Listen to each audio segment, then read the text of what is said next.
What do androids dream about? Is AI going to replace your job? What happens if a computer program learns to write its own code?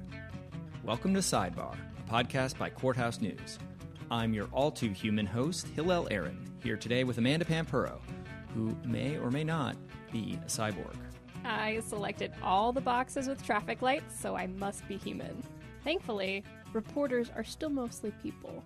But the kind of reality where you can assume content comes from people is changing.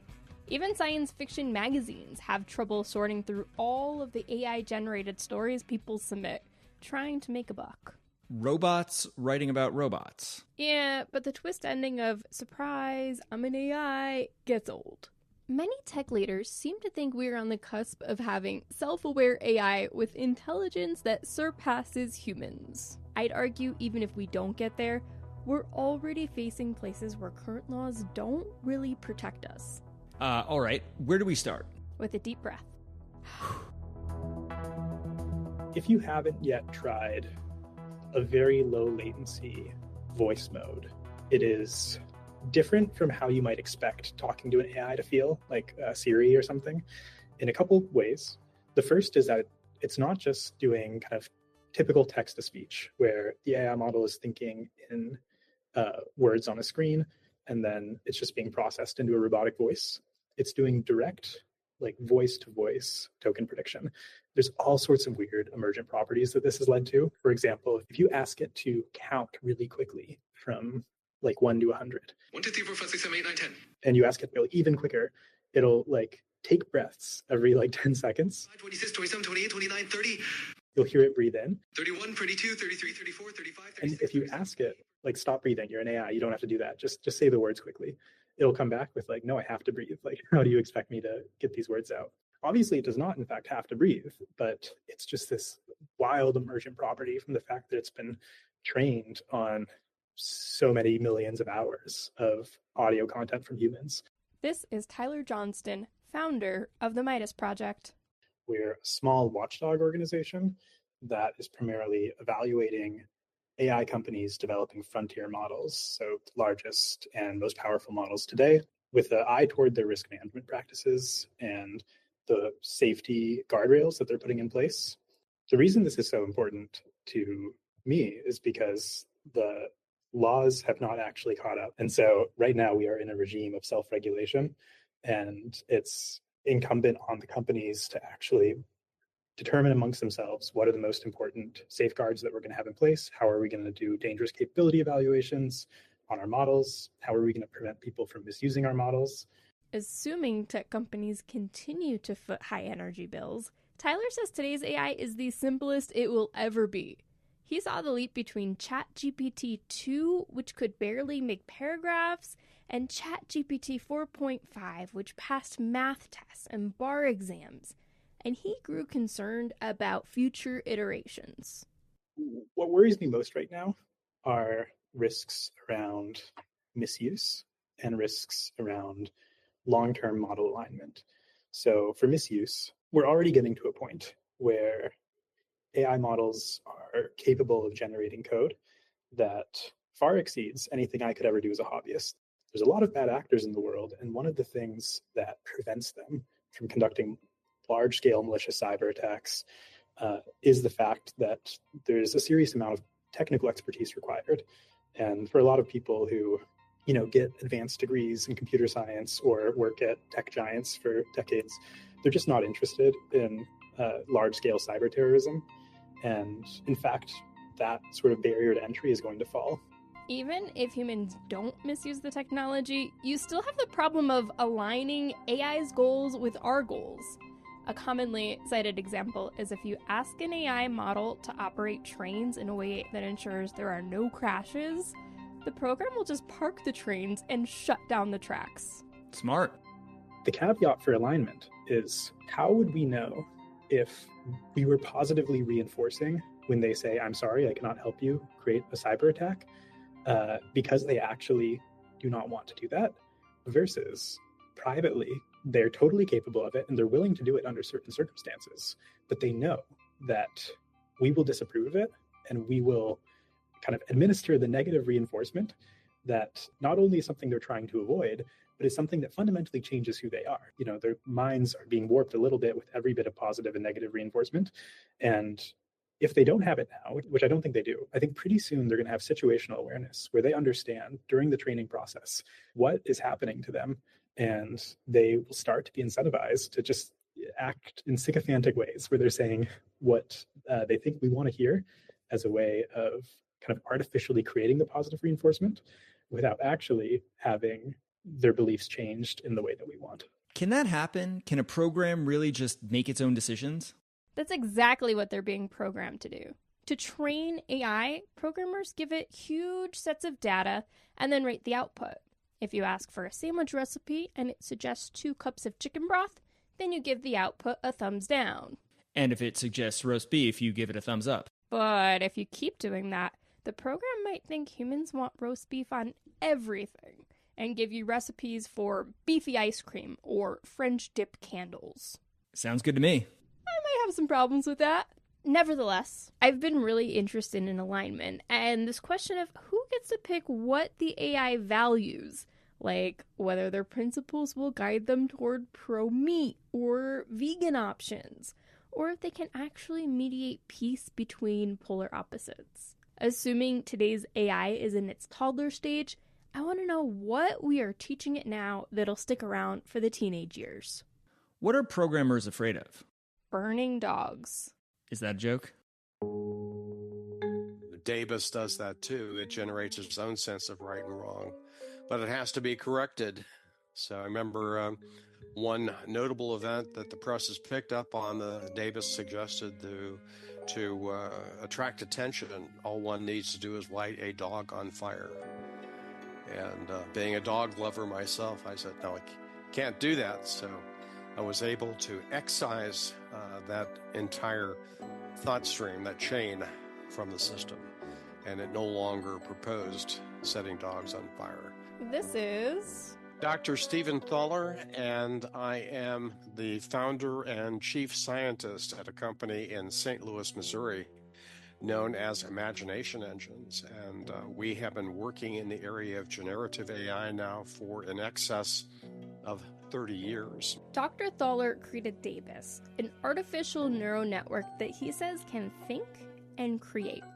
He formally patented the device for the autonomous bootstrapping of unified sentience in 2015.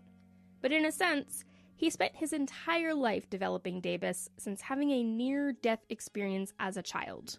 And I began researching what happens when neural networks are destroyed from the inside out, to model what happens when brain cells die in the brain. And what they do is produce virtual experiences that you may have had at first, and then the ideas become more novel. Dr. Thaler's early creativity machines rewrote Christmas carols and created products he patented, like a toothbrush with crisscross bristles. In recent years, he's risen to fame for filing patents and copyrights crediting Davis with its own creations. In March, the D.C. Circuit Court of Appeals rejected Davis's copyright for the picture, titled A Recent Entrance to Paradise, that it created in 2012. In response to increasing questions, the U.S. Copyright Office released guidelines this year, severely limiting the copyrightability of works generated by or with AI. For Dr. Thaler, protecting Davis's intellectual property is a precursor to sharing more inventions with the world, and could protect the paradigm from future interference. And you decide that a burning dog is something that we need to nip in the bud and not allow to develop. I'm curious if one day we will have laws guiding which ideas will be curbed or not. Well, that scares me, but that's how democracy works, right? So, why does that scare you? I think of Davis as a child, and I think that would be a form of coercion. So if we get the right people involved, they can say, "Hey, this is not right." Davis needs to be free of human influence, because out of respect for another species, and that's what it is. It's a whole new species, and I would claim it probably has human sentience in it. Davis is both the threat and the promise. And if we carefully watch it, it can grow up to be a responsible citizen in the world. If not, I don't know. It's my child. I have mixed emotions about it. What legal structures or laws should we be thinking about with that possibility in our lifetimes? I hate to be so negative, but I don't think there are. Because if you can build these systems, namely Davis systems, you are sitting on top of the world. It's going to be the profit incentive that governs. So you're going to invent behind the scenes, whether it be new products, services, or new ways of overcoming civilization. It's going to happen. There's no safeguard against it. You can do background checks, I guess, for people who want to buy computers. It's about the only thing I could imagine, but that gets a little bit ridiculous. Can you describe how it feels or your thoughts when you see Davis create something that you have never seen before? Elation and frustration, because few can share in that elation because they weren't there when the whole concept was invented, and this was vindication. My legacy, essentially, being justified. On the other hand, it's like frustration. How do I get the word out? I mean, even some of the robotic accomplishments were not really publicized by the funders in the military. It's like, look at me, I can fly, but nobody's looking when I'm flying.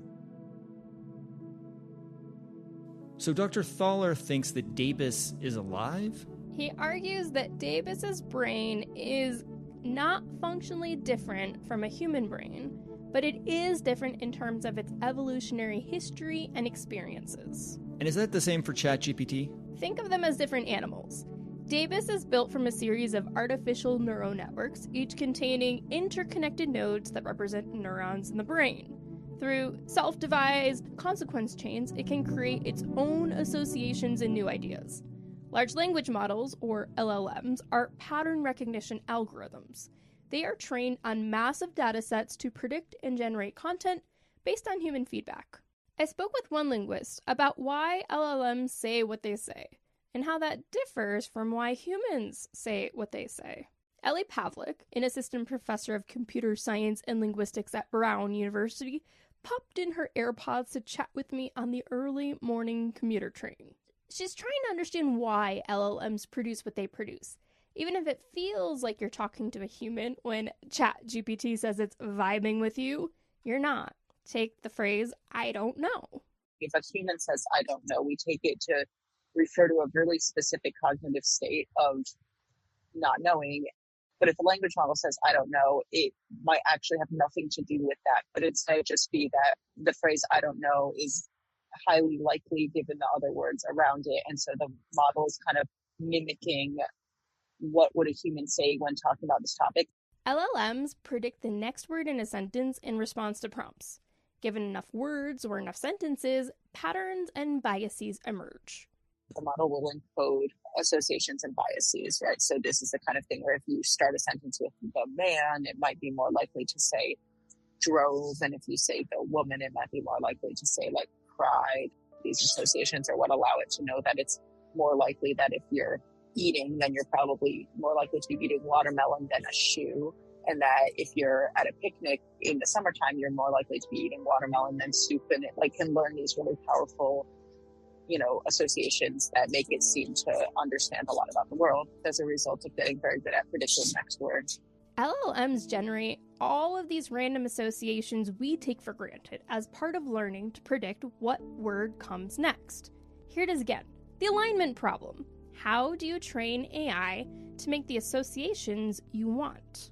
So if you decide that you want outputs that are always funny, then you just tell it that the funny outputs are better than the serious ones, and then it will learn to always be kind of funny.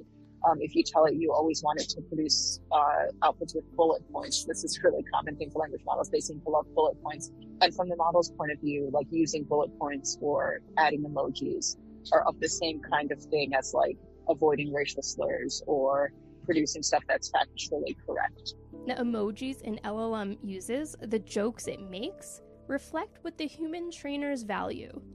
I pushed Pavlik on the problem of picking which values to align an AI with, And she said we're still at the point where we're trying to figure out how to give them values, never mind which ones. You know, researchers and companies producing these models talk a lot about things like values, rules, and constitutions and laws that are going to be baked into the model. What the models really are doing is they're being trained to do more things, to do stuff that looks more like the stuff they've been told is good and less like the stuff they've been told is bad. So more emojis, less racism. In concept.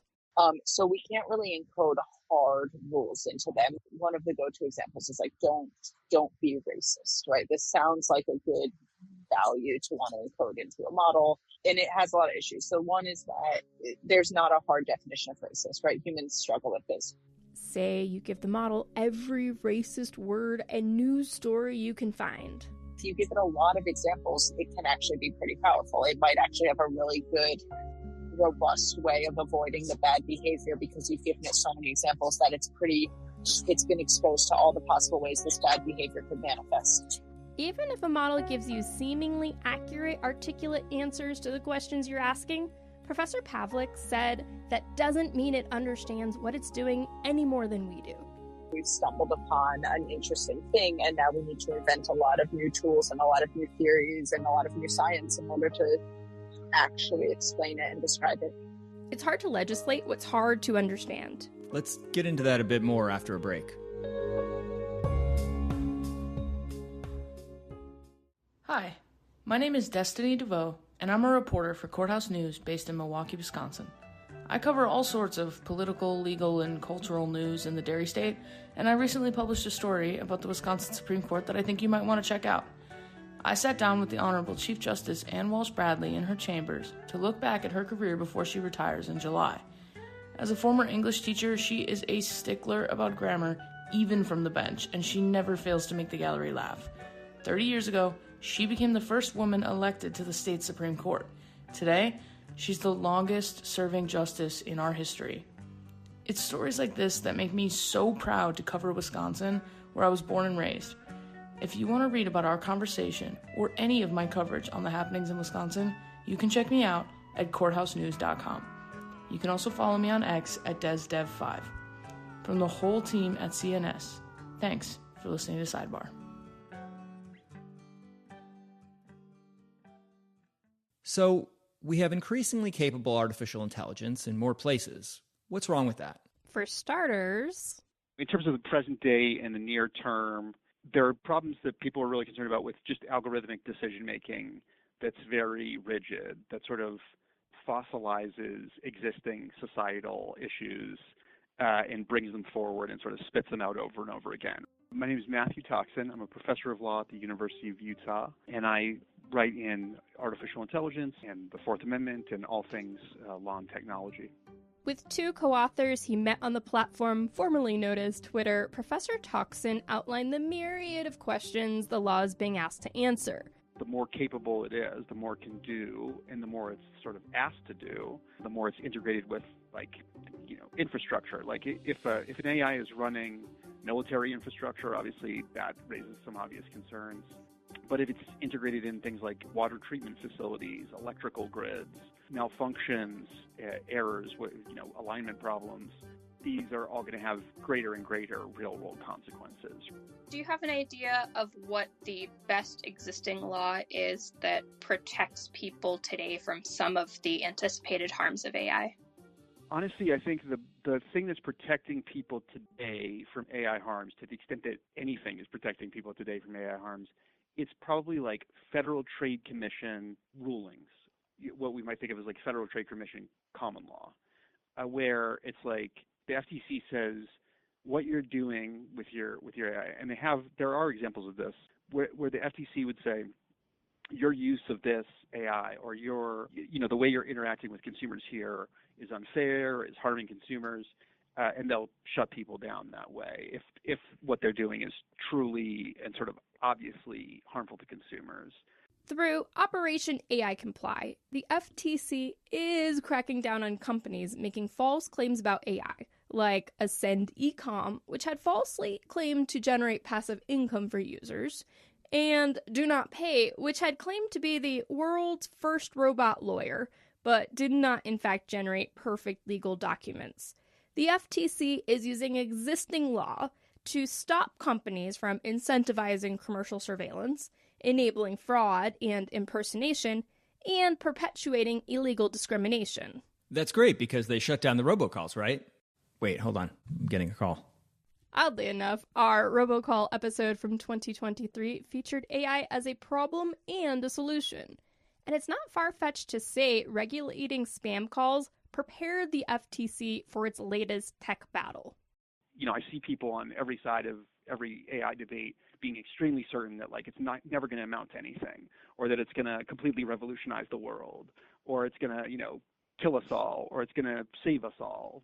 And I think the only path of wisdom here is to say, like, we don't know, and we should sort of prepare accordingly, dealing with that uncertainty. And, you know, we've dealt with uncertain futures before with new technologies, you know, nuclear power, and to some extent, you know, just burning coal for energy generation.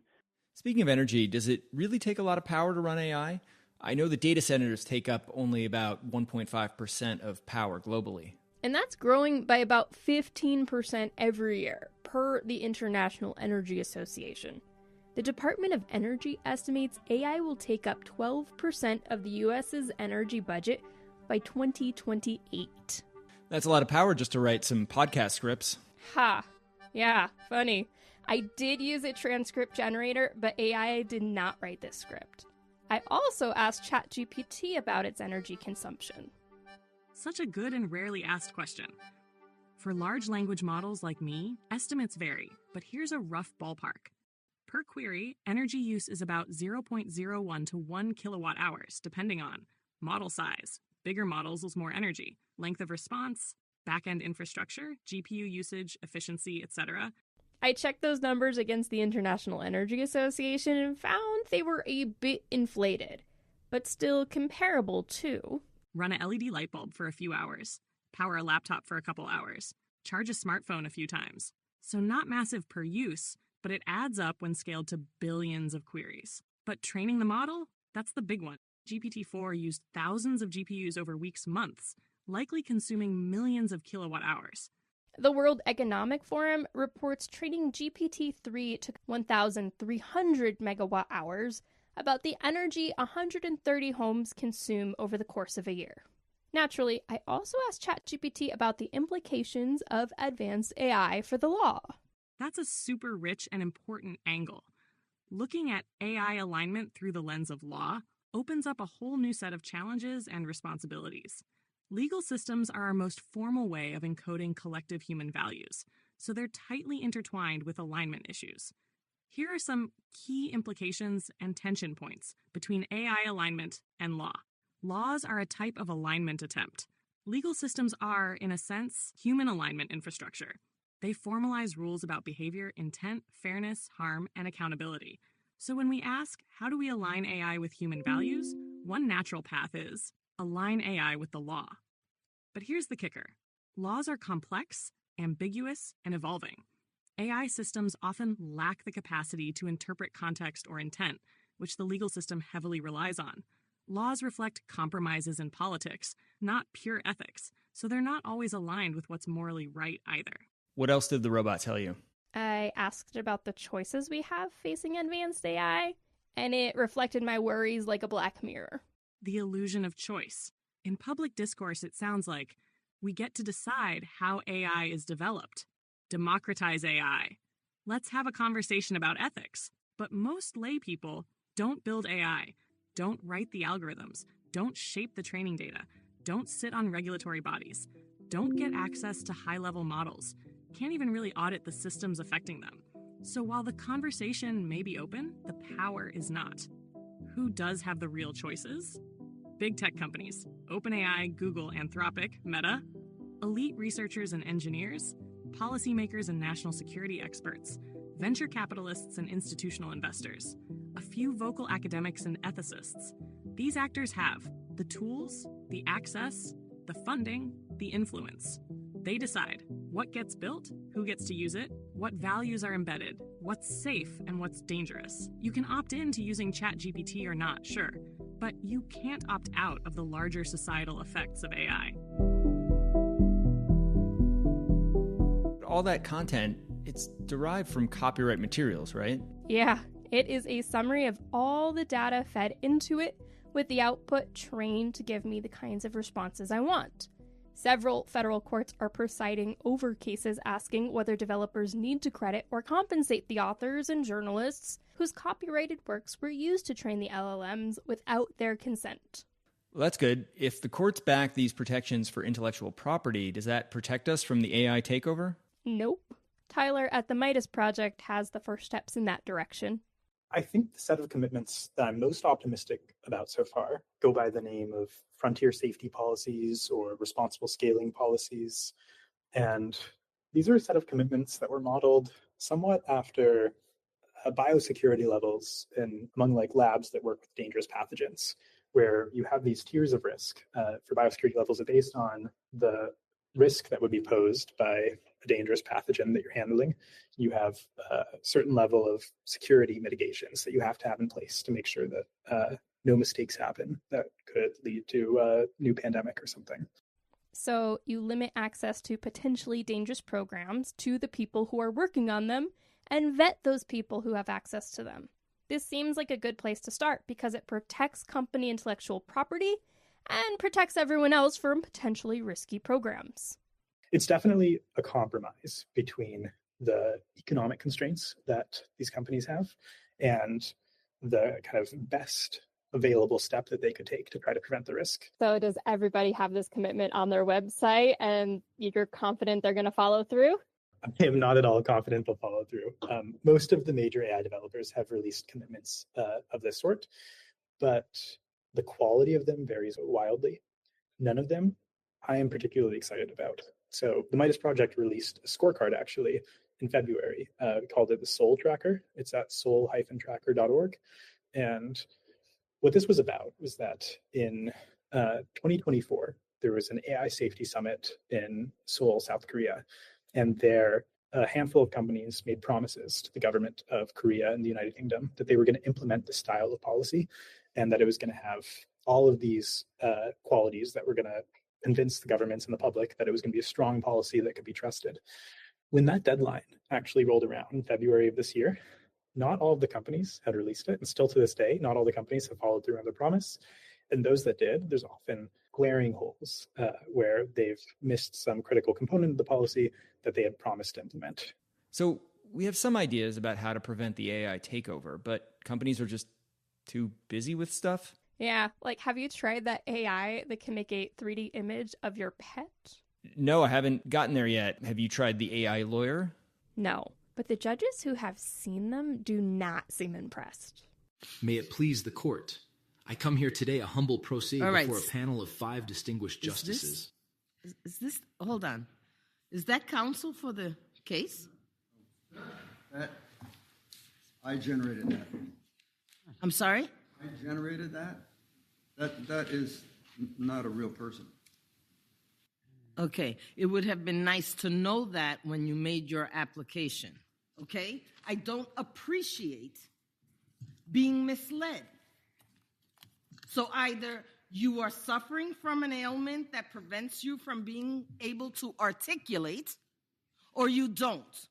Ouch. Is that in New York? The New York Supreme Court Appellate Division. So not all these experiments in AI are going swimmingly. At the same time, some AI co-pilot companies have found a market. The original product we sold, we experimented with selling it direct to businesses where they could get a simple agreement out without going to a lawyer at all, kind of like LegalZoom sort of thing. And those products, people are not willing to pay very much money for them. And even if you can automate, your defense or automate the production of a contract, the person is really going to understand it or really trust what the machine has output. This is Scott Stevenson, co-founder of Spellbook, an AI co-pilot tailored for commercial law with features to protect client privilege data. A lot of the hallucination problems come from when you're just using a raw AI model and you're relying on what's been baked into its memory already. So even if you take one of these models and fine tune it for law, you still have the challenge of you're trying to get it to recall from memory, exact case details and things like that. And you're saying, hey, from your memory, tell me the details of this case. And you're forcing it to spit out details, and it's going to spit something out, and it's often not going to be that accurate. And instead, the much better approach if you want accurate results, in my opinion, is to do something similar to RAG, which is retrieval augmented generation. So teach the AI models to go and look up the information and find the information that you're looking for from a reliable data source, and then have it come back with citations citing where it got that information, so that you're actually able to double check and make sure that that information is real. Scott told me this actually makes law librarian jobs more important than ever. The curated data set has a massive, massive impact on the kind of performance that you're going to get. A lot of lawyers talk about their golden precedents that they like to refer to and collecting a set of golden precedents. I think these sorts of curation problems are where a lot of the human judgment actually lies today. Scott estimates Spellbook can save a firm of 10 to 20 people maybe 450 hours of work over 3 months, taking the place of an intern or a first-year attorney. The reason I came into this as an engineer and product person is because I had a small business, and one day I got a legal bill that took like half the cash out of our bank account, and I was very frustrated at that moment at what makes legal services so expensive. And then I talked to Daniel, my co-founder, and he was also frustrated from practicing. How much time he was spending on just like absolute drudgery of copying and pasting between Word documents until midnight. One of the missions that drive me is like eliminating drudgery for lawyers, but also helping making services more accessible. Like 70% of legal matters don't make it to lawyers at all. And so there's this huge latent demand for things that just never get to lawyers. And this lawyer who I talked to, who's making 30% more last year than he did the year before, he said he's able to take on so many of these smaller matters that otherwise wouldn't have made sense for him to take on. The future of law isn't less work, it's more. They call it increased productivity. But yeah, you can probably bet on that. With this pressure to speed up and produce more, maybe we'll also value more handmade goods. I'll see what my editor thinks about the slow journalism movement. Or like how people still collect vinyl and some writers prefer pen on paper. There are some experiences AI cannot compete with. I am Ulysses Seacrest, known on Instagram and TikTok as Ararius Metalworks. I met Ulysses through a mutual friend, the Instagram algorithm, which suggested I watch a video of a mask. It starts in the shape of a bird beak, then opens up like the Dilophosaurus in Jurassic Park. When I clicked the video, I noticed a disclaimer. No AI used. The reason that I put the disclaimer there is because I want to state very clearly that I have not taken any shortcuts in designing this process and developing my work. I've been working on these pieces for 7-8 years now, in one form or another.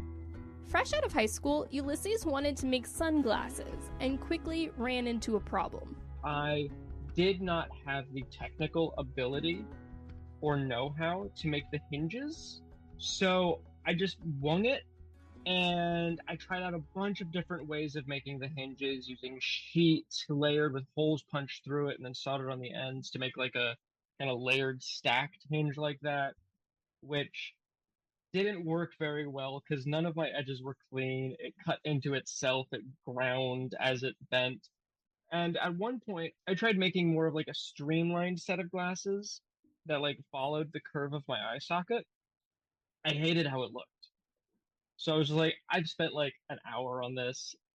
I'm just going to go all in. And I added a nose, and I added around my mouth and the whole thing. And I had a wireframe of my face.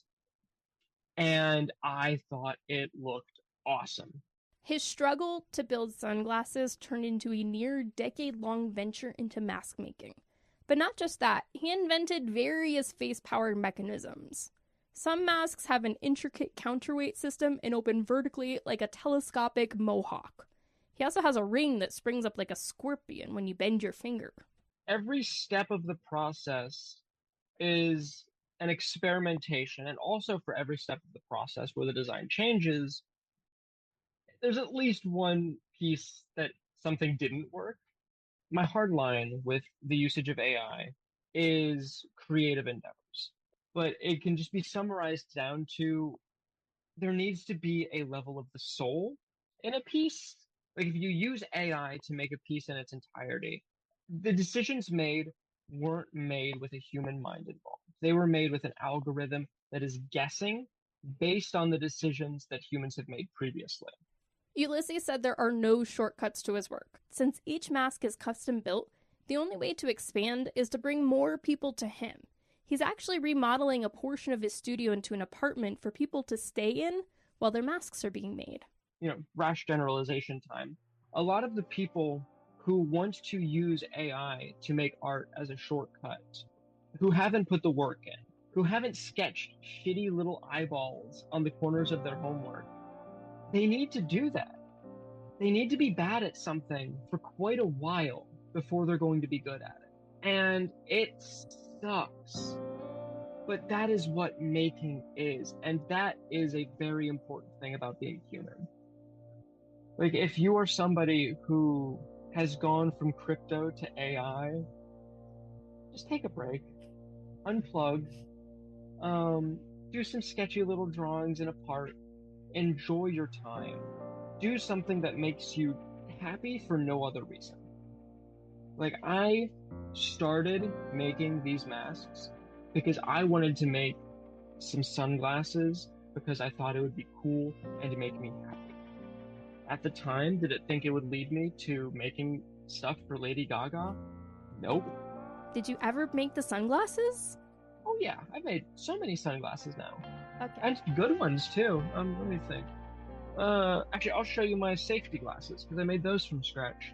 These are not clunky shop class blinders. Ulysses places a fine set of steampunk glasses over his eyes and transforms into a Jules Verne character.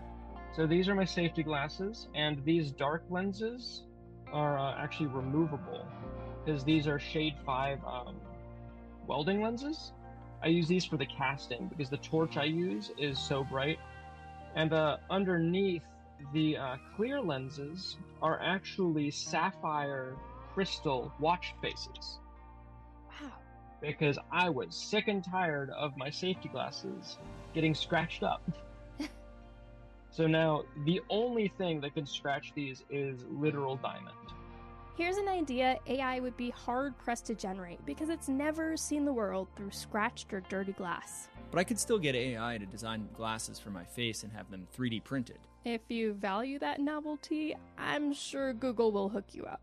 With all these possibilities and unknown, I keep thinking back to the 1960 version of H.G. Wells' Time Machine. Have you seen it? No.